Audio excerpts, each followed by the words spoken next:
In the headlines, lawmakers begin reviewing bills on improving North Korea's human rights situation.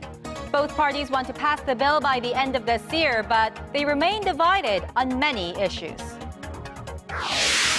The nation's third creative economy center opens in southwestern Korea with the aim of boosting support for startup companies in the region. The government plans to set up 14 more across the country. As the clock ticks on nuclear talks between Iran and the Western powers, speculations grow over a possible extension on Monday's deadline.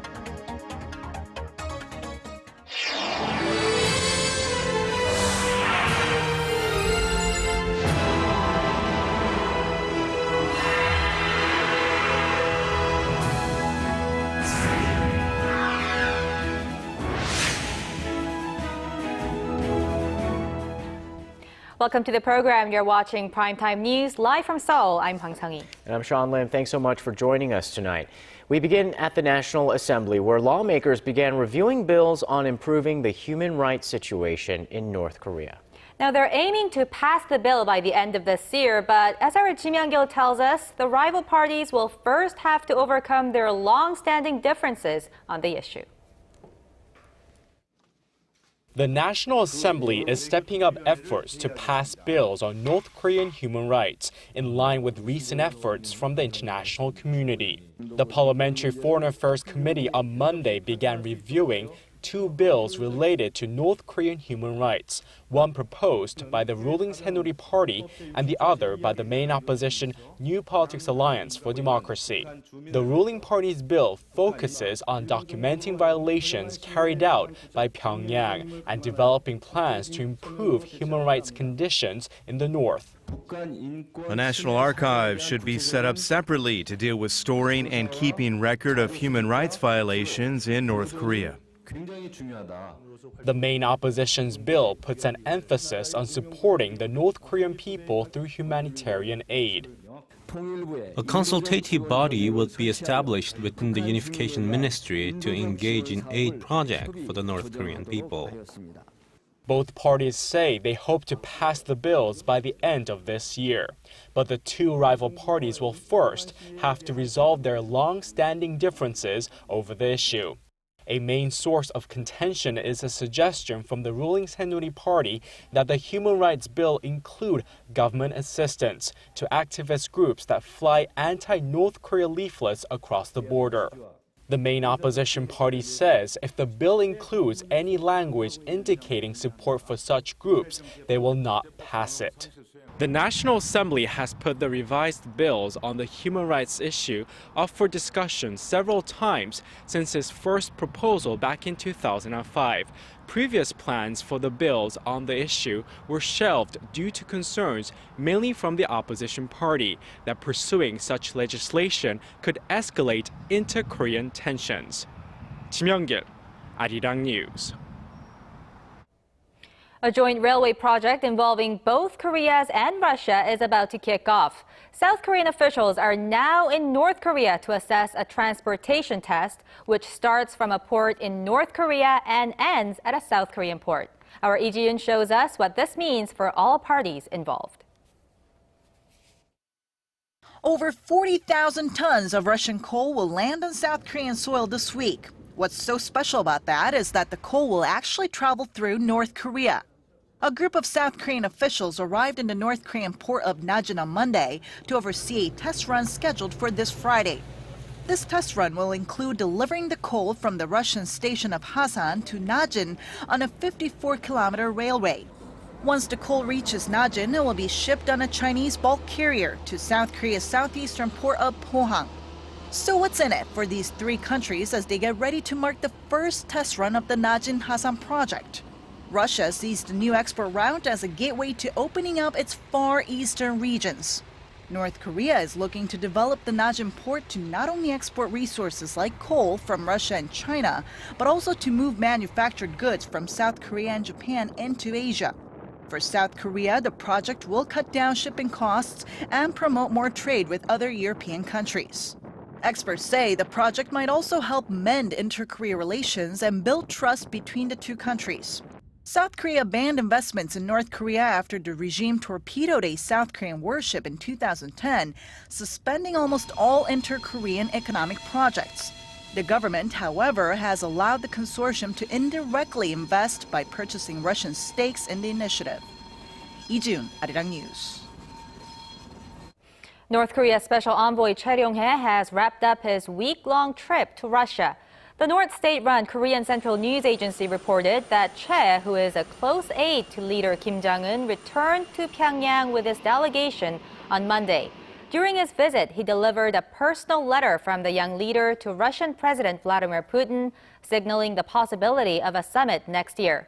The trip is being seen as Pyongyang's efforts to improve its ties with Moscow as it finds itself on the outs with longtime ally Beijing. The Center for the Creative Economy celebrated its grand opening today in the southwestern province of Jeollabuk-do. Our Hwang Jae has the details on how President Park Geun-hye hopes the center will play a key role in developing Korea's carbon fiber industry. For the first time since taking office, President Park Geun-hye visited Jeollabuk-do province on Monday to celebrate the opening of a creative economy center. Park said the center should act to harmonize traditional and new growth engines. 특히 전통 문화와 농생명, 탄소 산업의 대도약을 이루기 위해 약한 부분을 보완하는 연결고리가 되어야 합니다. The Creative Economy Center in Jeollabuk-do province aims to boost the carbon fiber industry as Korea's next growth engine. It's the third center of its kind established under the Park administration's pledge to boost startups. Each local center teams up with one of the country's largest conglomerates to support venture companies in that related industry. The one in Jeollabuk-do province is partnered with Hyosung Group. 작년에 준공된 효성 공장에서 생산되는 탄소 섬유는 수천 년간 제조업의 기본 소재였던 철을 대체할 미래 산업의 쌀로 주목받고 있습니다. Hyosung Group and Jeollabuk-do province plan to create a fund of roughly $9 million to foster the country's carbon fiber industry. They will also build a center for startups within Hyosung's carbon fiber factory in the region.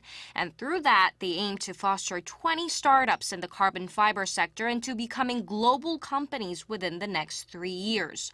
The government plans to establish a total of 17 creative economy centers across the country with involvement from conglomerates like Samsung and Hyundai. Hwang Jae, Arirang News. More than half of Korea's largest companies saw their profits tumble in the first 3 quarters of the year, due largely to the sluggish global economy.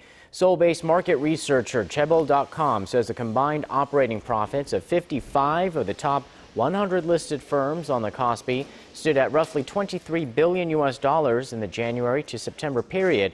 That's down almost 30% from the same period last year. The drop has pushed the operating profit of all 100 listed firms together down as well by more than 15% over the same period.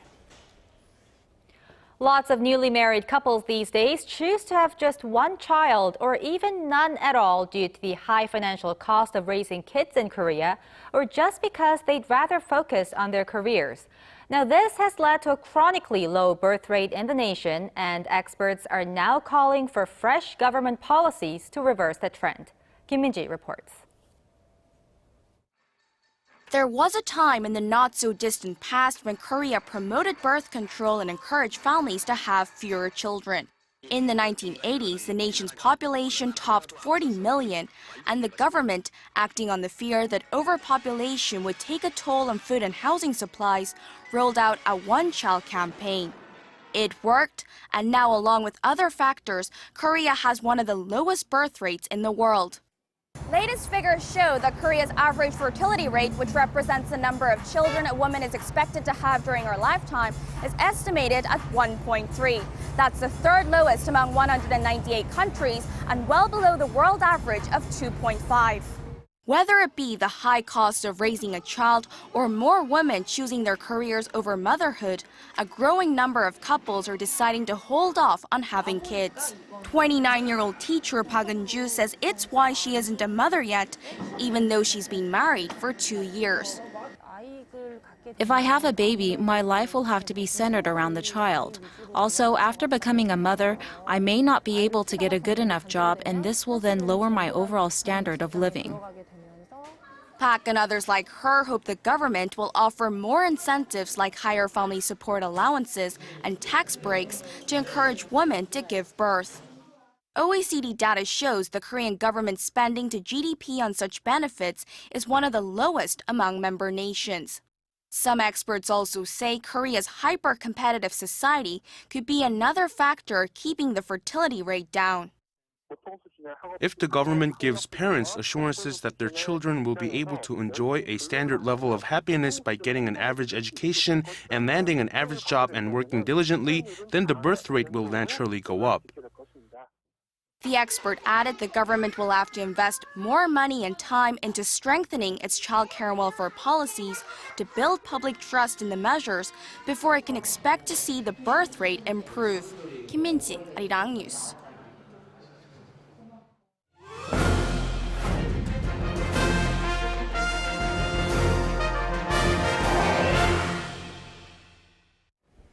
The education craze that has made Korea famous for high test scores and late nights for students has also spawned a market for innovative learning products. And it appears that now countries overseas want in on these educational advantages. Here's our Kwon So-hwa with this week's Industry Insight.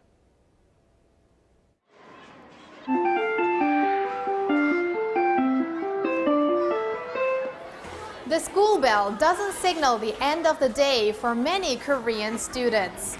They are out of their classrooms, but private tutors are waiting for them. This nearly $30 billion private education industry has given birth to advanced learning products. And some of them are finding their way overseas. Tintin English publishes storybooks for preschoolers in China and Thailand.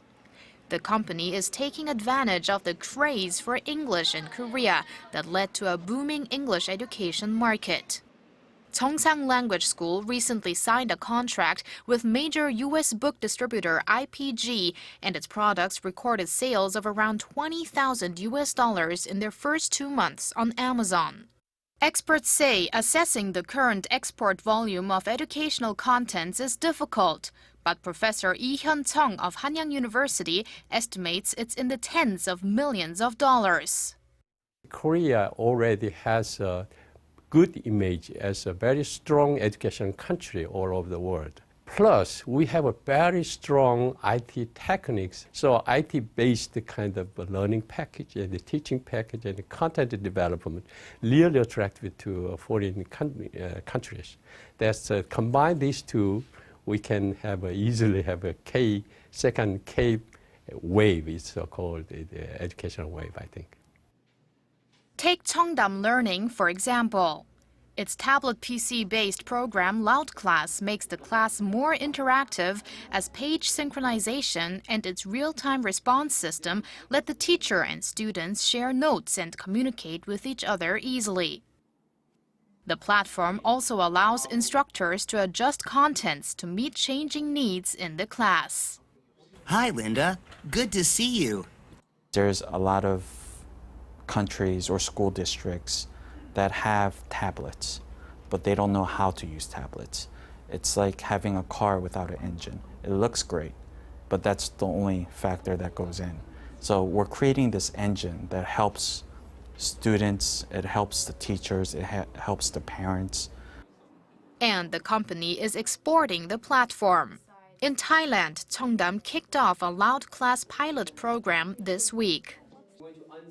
I think that Korean is the best in terms of the way that you teach, and we think that having more and more experiences from outside that would benefit to our students. The president of IPST added that Thailand should especially be benchmarking Korea's math and sciences curricula. Industry observers note that Korean firms must fully understand the needs of their target markets and localize their content to further promote their exports. Kwon So-hwa, Arirang News. Global warming is a subject of concern that most of us are aware of, yet forget or neglect oftentimes to do our share in tackling the issue. But the alarming findings released by the World Bank hint that we might not have the luxury of choice anymore. Park Ji-won has the details. Most glaciers in the Andes will be gone by the year 2080. That's the worst-case scenario painted by the World Bank in its latest climate change report. The report says the world's average temperature could rise by 4 degrees Celsius by the end of the century if the world doesn't take appropriate steps to stop global warming. The report, which mostly focuses on Latin America, the Middle East, and North Africa, says glaciers have already significantly retreated in the Andes. It says that if the trend continues, cities around the mountain range could be at risk of flooding and freshwater supplies could start to dry up. The green projection goes on to say that if the average global temperature rises by more than 4 degrees Celsius, sea levels will rise by almost 60 centimeters. This would mean an increased risk of storms and tropical cyclones, especially for low-lying countries and small island states. The report also predicts that in the Middle East and North Africa, warmer average temperatures will threaten already scarce water resources and negatively affect crop yields. The report, drawn up by international experts, called on governments to aggressively tackle their carbon emissions. Developing alternative energies rather than relying on fossil fuels and boosting the energy efficiency of buildings and public transport are also part of the World Bank's recommendations to delay a climate catastrophe. Park Ji-won, Arirang News.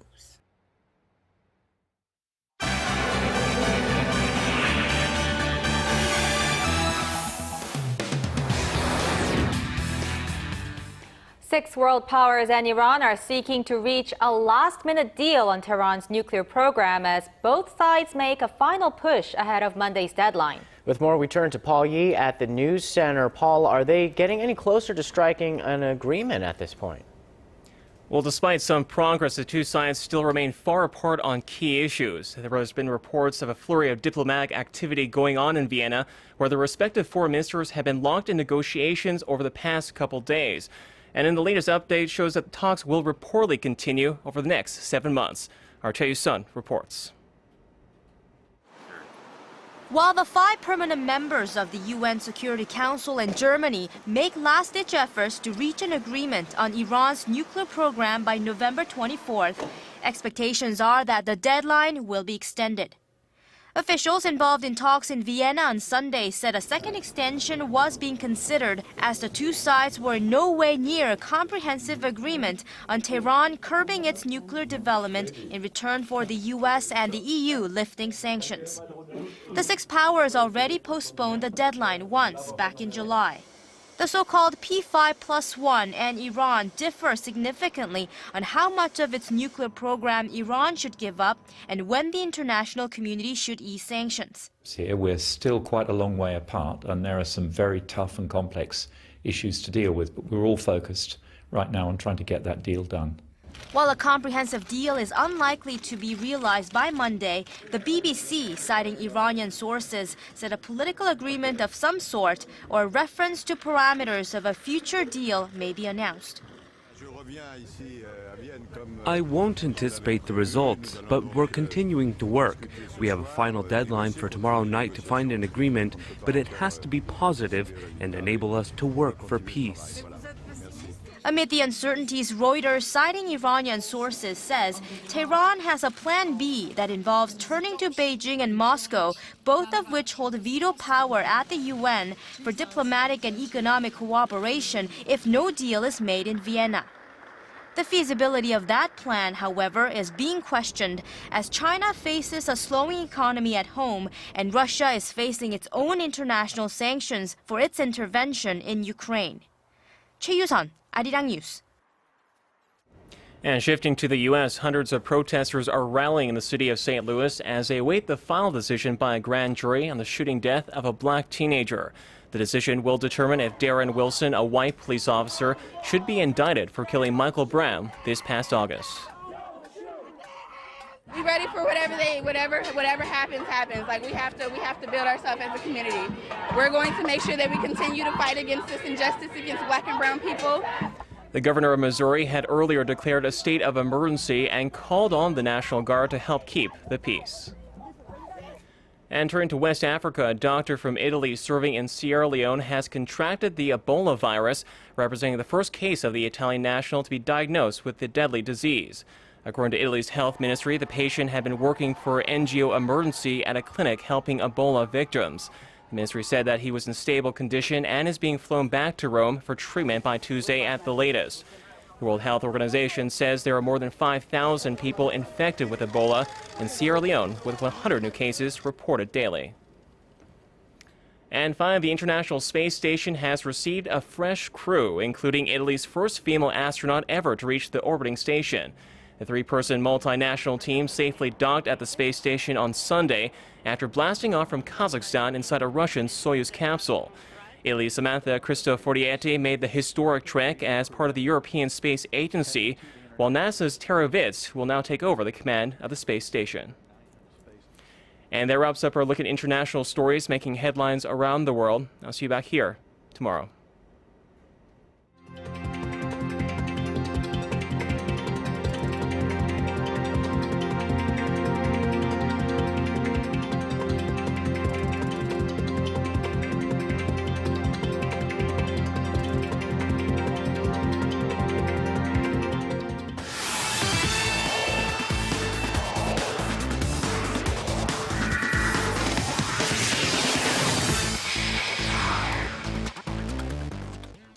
Hello and welcome. I'm Stephen Che with Monday's Sports Rundown.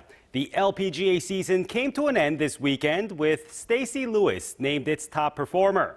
Teenager Lydia Ko was its breakout star, while Park In-bi ended as the world's top-ranked golfer.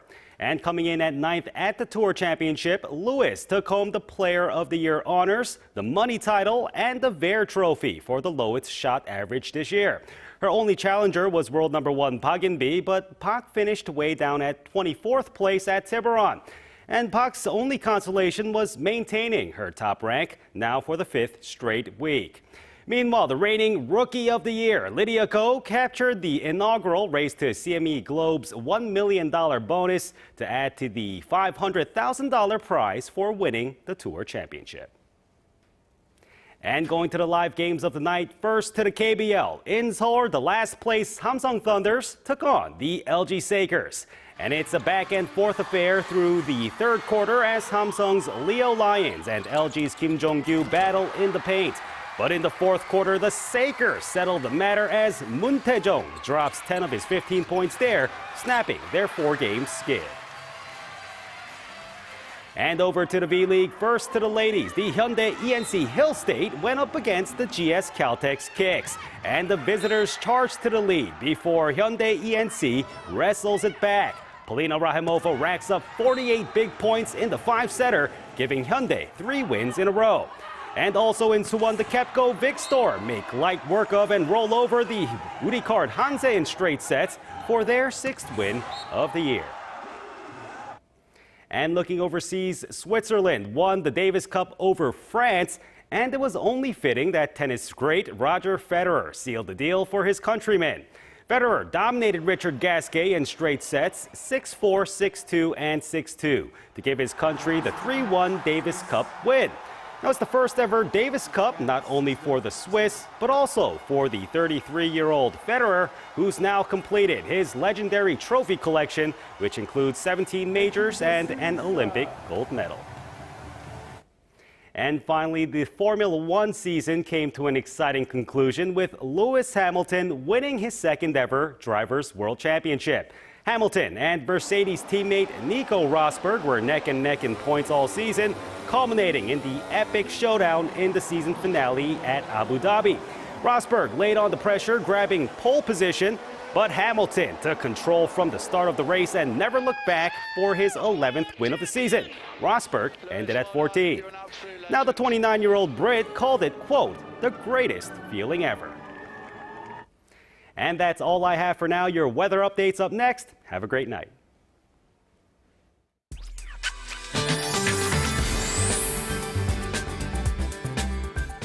Happy Monday, I'm Kim Bo-kyung with your latest weather forecast. So we got off to a rather cloudy and rainy start to the week here in Korea, and at the moment about 10 millimeters of rain is falling per hour regions along the eastern southern, that is, including Jeju.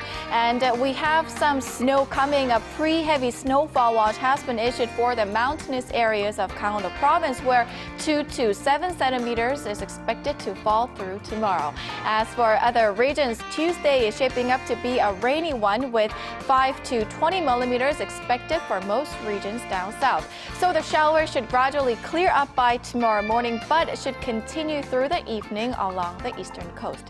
On to Tuesday's readings, Seoul and Daegu hit 14, Busan reaches 15. On to other regions, Jeju makes it to 11, while Dokdo peaks at 11.